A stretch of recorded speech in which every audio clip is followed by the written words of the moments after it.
girls didn't have the protection of a father, so they coming out all masculine and city girling and when men can do it, I can do it too. And men can be whores, so I'm gonna be a whore too. I'm like, who told you that men are supposed to be whores? Who told you men are supposed to be? Well, I'm gonna do. Well, so you telling me that your pathway to equality that was taught to you by some white feminist, your pathway to equality is you're gonna find the most toxic, disgusting, degrading, sickening behavior of males, and you're going to copy that behavior, and that is your version of equality? Put yourself in a situation where you could be assaulted because you're messing around with all these nasty ass men and you run in the streets doing whatever, and you don't care about the protection or the support of a man. You just want to go and crank out 5-6 baby daddies and just call it a day, and that's your right as a woman. Who said that being a woman meant being sloppy with your life?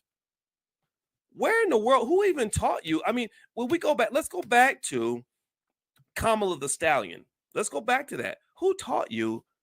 Who taught you this? I'm serious. I'm going to ask y'all this. Who taught you that Megan Thee Stallion was some sort of model for Black womanhood? Who told you that? Other than the record label.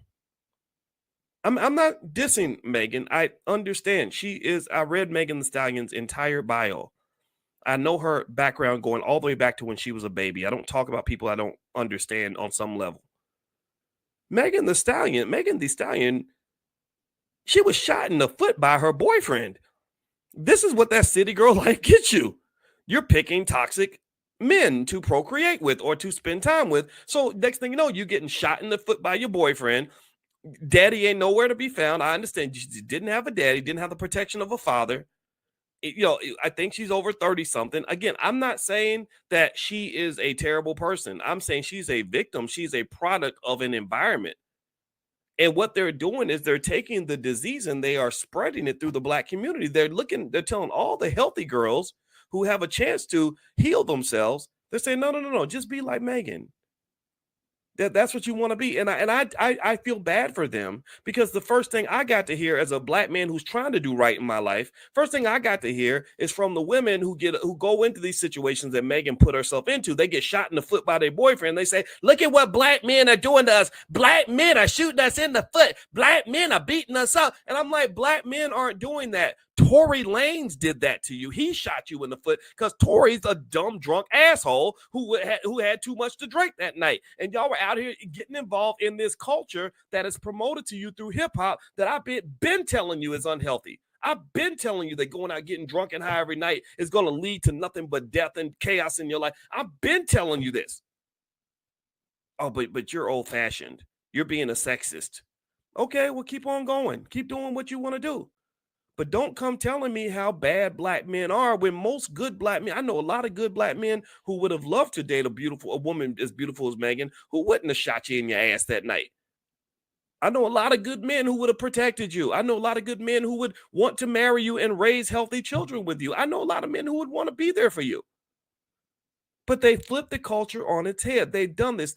This music, what they did to the music is unforgivable. It is criminal what they did to young Black people. It is absolutely criminal.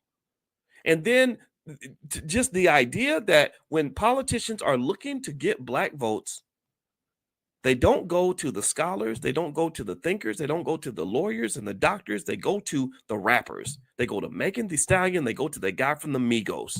And next thing you know, your representatives of the Black community are people who sold a couple million albums.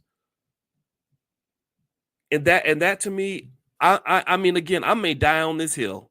I'm probably going to be the least cool, least interesting Black man in America. When people see this, I already know these things. But I'm going to tell you, when you talk to me, when you try to tell me that if you don't vote for me, then you ain't Black, being a Democrat ain't got nothing to do with being Black. Being a Republican ain't got nothing to do with being Black.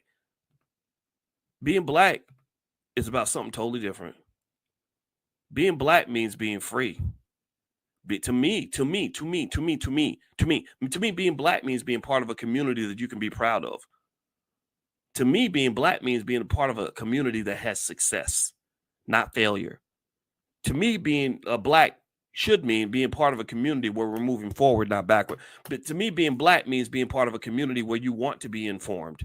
You want to be intelligent. You want to grow. You want to have self-defense. You want to have self-awareness. You want to have self-determination. That's what being black means to me. Ain't nothing about twerking that says anything about being black. Ain't nothing about voting for a Democrat or Republican that says anything about being black. Because here's the deal. And I'm going to end on this final point.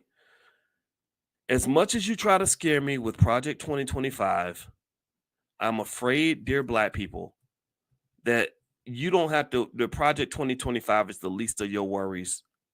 Shit, they got your ass with Project 1985. You ain't recovered from Project 1965. So how you gonna scare me with Project 2025? Project 1965 was the Vietnam War that destroyed your grandfather. That broke down your family 2 generations ago and created multiple generations of babies, mamas, and welfare and chaos. They got you with Project 1985 when the CIA put so much cocaine in the black community that we learned to glorify drug dealers over scholars.